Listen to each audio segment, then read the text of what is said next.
Assalamualaikum warahmatullahi wabarakatuh.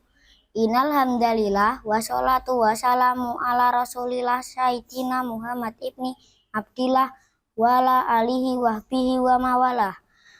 Allahumma sholli wa sallim ala Sayyidina Muhammadin wa ala alihi wa sahbihi ajmain. Amma ba'du. Marilah senantiasa kita panjatkan puji syukur kepada Allah Subhanahu wa Ta'ala, Tuhan yang Maha Kuasa atas segala limpahan nikmat-Nya. Sholawat dan salam semoga selalu tercurahkan kepada baginda Nabi besar Muhammad Shallallahu Alaihi Wasallam. Teman-temanku yang baik, perkenalkan, nama saya Ervito Indra Wistara, kelas 4 SDN 1 Purwosari, Wonogiri. Alhamdulillah, hari ini kita telah memasuki hari ke-23 bulan Ramadan 1445 Hijriah 2024 Masehi. Semoga bulan Ramadan membawa perubahan positif dalam perilaku dan sikap kita serta menjadi nilai ibadah kita. Amin ya robbal alamin. Teman-teman, kali ini saya akan menyampaikan kisah keteladanan Yahya alaihi salam. Nabi Yahya alaihi salam merupakan seorang nabi yang diangkat oleh Allah Subhanahu wa Ta'ala untuk berdakwah kepada kaum Bani Israel di Palestina.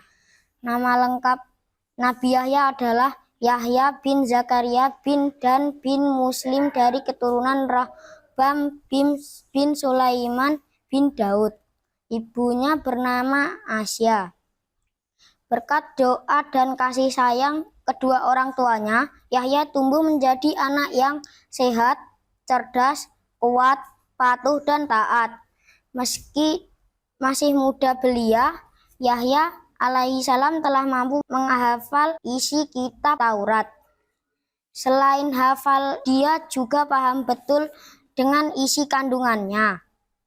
Selain itu, Allah membekali Yahya dengan sifat-sifat yang mulia, memiliki sifat kasih sayang dan lemah lembut kepada orang lain, khususnya kepada kedua orang tuanya. Suka mensucikan dirinya dari perbuatan dosa, berbakti kepada kedua orang tuanya, dan tidak bersifat angkuh dan sombong. Allah Subhanahu wa Ta'ala dalam Quran surah Maryam ayat 12-14 berfirman, "Hai Yahya, ambillah Alkitab Taurat itu dengan sungguh-sungguh, dan kami berikan kepadanya hikmah selagi ia masih kanak-kanak, dan rasa belas kasihan yang mendalam dari sisi kami dan kesucian dari dosa.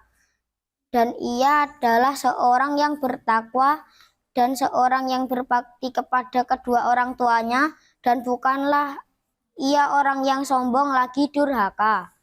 Bagaimana kasih sayang Yahya pada hewan? Nabi Yahya alaihi salam dikenal sebagai orang yang suka menyendiri, menghindar dari keramaian. Yahya sering terlambat makan. Ia lebih suka mendahulukan memberi makan hewan ternak dan hewan liar daripada dirinya sendiri. Ibadah, sholat, dan zikir seolah-olah sudah cukup mengenyangkan bagi dirinya. Kalau tidak ada makanan, Yahya sering hanya makan daun-daun pohon. Yahya sering beribadah di tengah hutan atau di dalam gua yang banyak dihuni hewan buas. Yahya beribadah amat khusyuk sehingga tak pernah memperhatikan keselamatan dirinya. Ketika di dalam hutan, banyak ular berbisa dan hewan buas yang berbahaya. Namun sungguh menakjubkan, dengan seizin Allah Subhanahu wa Ta'ala, hewan-hewan buas tersebut tidak pernah mengganggu apalagi menerkam Yahya. Teman-teman, suatu hari Yahya bertemu iblis. "Hai iblis, hal apakah yang paling engkau sukai dan benci dari manusia?" tanya Yahya. Dengan lantang, iblis berkata, "Orang mukmin yang paling aku sukai adalah orang mukmin yang kikir. Sedangkan orang mukmin yang paling aku benci adalah orang mukmin yang fasik tetapi dermawan," lanjut iblis. Kemudian orang mukmin yang kikir itu sudah cukup untuk digoda amalnya. Tetapi kalau orang mukmin fasik yang suka bersedekah, aku takut kalau kedermawaannya itu diketahui oleh Allah Subhanahu wa Ta'ala, lalu diterima amalnya. Kemudian iblis pergi sambil berkata, "Kalau bukan engkau yang bertanya, tentu aku tidak akan memberitahu rahasia ini." Apa iblis pernah berhasil menggoda Yahya? Suatu hari, Yahya bertemu kembali dengan iblis yang sedang membawa sesuatu. "Iblis, benda apakah yang sedang kau bawa itu?" Dengan cepat, iblis menjawab, "Benda ini adalah syahwat untuk menggoda anak cucu Adam." Lalu Yahya bertanya lagi, "Adakah dalam diriku sesuatu yang dapat engkau goda?" Iblis menggeleng, "Tidak ada, tapi hanya pernah terjadi sekali.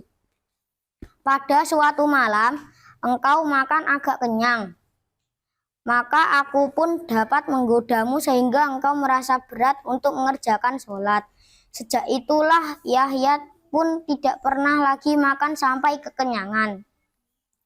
Yahya hidup pada saat Yerusalem berada di bawah kekuasaan Kekaisaran Romawi 4 sebelum Masehi sampai 39 Masehi dengan Herodus sebagai penguasanya. Yahya mengetahui rencana Raja Herodus akan menikahi anak tirinya, Herodia. Maka Yahya segera mengeluarkan fatwa larangan. Menurut hukum Taurat, anak tiri haram dinikahi, tapi Herodia tidak ingin pernikahannya gagal.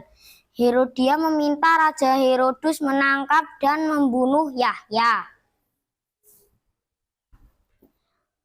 Raja Herodus segera menangkap Yahya dan memasukkannya ke penjara.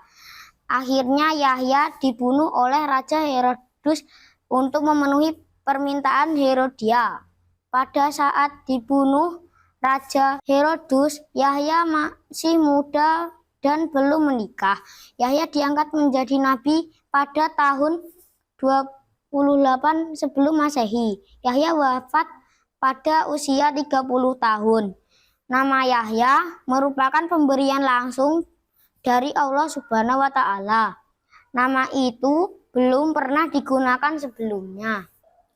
Demikian teman-teman, akhir kisah Nabi Yahya alaihi salam, 5 wasiat Nabi Yahya alaihi salam sebagaimana wasiat yang disabdakan oleh Rasulullah Shallallahu alaihi wasallam, antara lain, pertama, hendaklah kalian beribadah kepada Allah dan jangan menyekutukannya. Kedua, aku perintahkan kalian untuk menunaikan sholat. Sesungguhnya Allah Ta'ala mengarahkan wajahnya kepada hambanya yang sholat. Selama sang hamba tidak menoleh, maka apabila kalian sholat jangan menoleh. Ketiga, aku perintahkan kalian berpuasa karena perumpamaan hal itu, orang yang berpuasa adalah bagaikan orang yang memiliki sekantong minyak kasturi di tengah sekumpulan orang. Semuanya mendapatkan wanginya. Sesungguhnya bau mulut orang yang berpuasa lebih wangi di sisi Allah dari wangi minyak kasturi. Keempat, aku perintahkan kalian bersedekah karena perumpamaan hal tersebut adalah bagaikan orang yang sedang ditawan musuh. Musuhnya mengikat tangan orang itu di lehernya dan siap akan memenggalnya. Lalu orang itu berkata, "Bolehkah aku menebus diriku dari kalian?" Lalu dia menebus dirinya dari mereka dengan harta yang sedikit atau banyak hingga akhirnya dia dapat membebaskan dirinya. Kelima, aku perintahkan kalian untuk sering berzikir kepada Allah Ta'ala, karena perumpamaan hal tersebut adalah bagaikan seseorang yang dikejar musuh yang dengan cepat mengikuti setiap langkahnya. Tiba-tiba orang tersebut mendapatkan benteng, lalu dia berlindung di balik benteng tersebut. Sesungguhnya tidak ada benteng yang paling kuat bagi seorang hamba dari godaan setan kecuali dengan berzikir kepada Allah Ta'ala. Wassalamualaikum warahmatullahi wabarakatuh.